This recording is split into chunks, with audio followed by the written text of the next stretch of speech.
কোনো ঘরে গেলে সে হাজবেন্ডও বুঝতে পারবে তুমি আর সতী সাথী নও। তখন তোমার কি হবে? তখন তোমার কি হবে? আর এটা যে এত ভয়াবহ মহামারী আকার ধারণ করেছে না, অনেক ক্ষেত্রে দেখা যায় স্বামী অফিসে যাওয়ার সাথে সাথেই বয়ফ্রেন্ড বাসায় হাজির। এই যে বাক্সে বাক্সে বন্দি জীবন বললাম, বাক্সে বাক্সে বন্দি ফ্ল্যাটের ভিতরে তো ঢুকলে আর বোঝা যায় না ভিতরে কি হচ্ছে। কত ফ্ল্যাটে যে জেনা হয় এখন এই শহরে আল্লাহ ভালো জানে। এই ফ্ল্যাটের প্রত্যেকটা ইঞ্চি ইঞ্চি মাটি আল্লাহর কাছে সাক্ষী দিবে।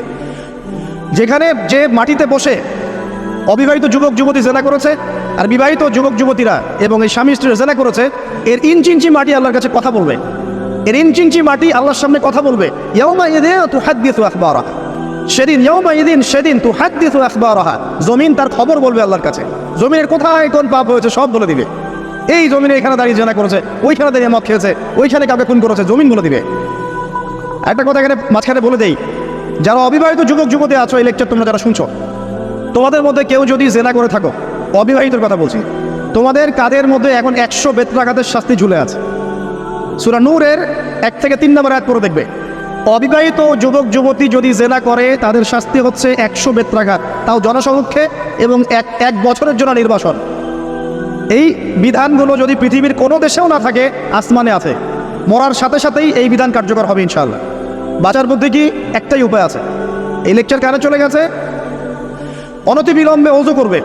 ওযু করে খালেসভাবে রাতের শেষ রাতে জায়নামাজ বিছাবে। জায়নামাজ বিছিয়ে আল্লাহর সামনে দাঁড়িয়ে 2 রাকাত নামাজ পড়বে। পড়ে নিজের পাপের কথা স্মরণ করে চোখ দিয়ে দরদর করে পানি ফেলে দিবে। আল্লাহকে সেজদা গিয়ে বলবে, আল্লাহ আমি জেনা করেছি, আমাকে মাফ করে দাও। আমার এই পাপের কথা কেউ জানে না, তুমি জানো, মাফ করে দাও। এই মাফ নেওয়ার পরে আবার ওই যার সাথে করেছেন ওর সাথে আবার লিঙ্ক আপ করার চেষ্টা করেন না। আসো আমরা জেনা করেছিলাম, আসো বিয়ে করে নিই, এটা সলিউশন না।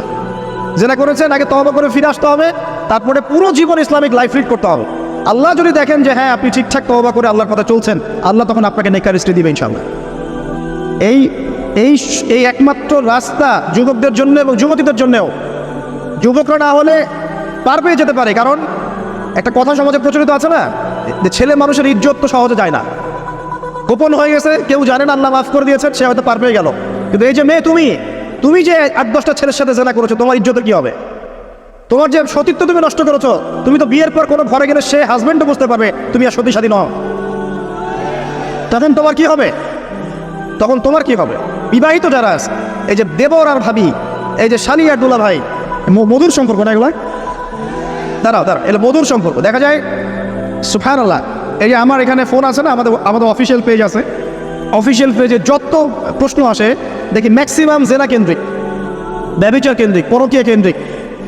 একজন প্রশ্ন করেছে যে দুলা ভাইয়ের চরিত্র এত খারাপ ছিল, আর ওই মেয়ের বয়স তখন কম ছিল, 13 বছর বয়স। 13 বছর বয়সের মেয়ের দিকে সে চোখ দিয়েছে।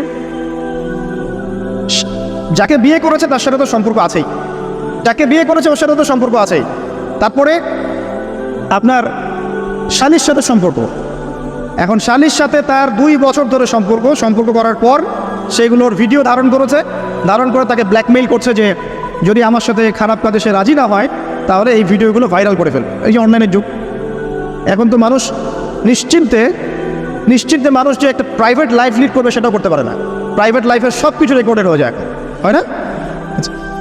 এটা একটা ফিতনা, মহা ফিতনা।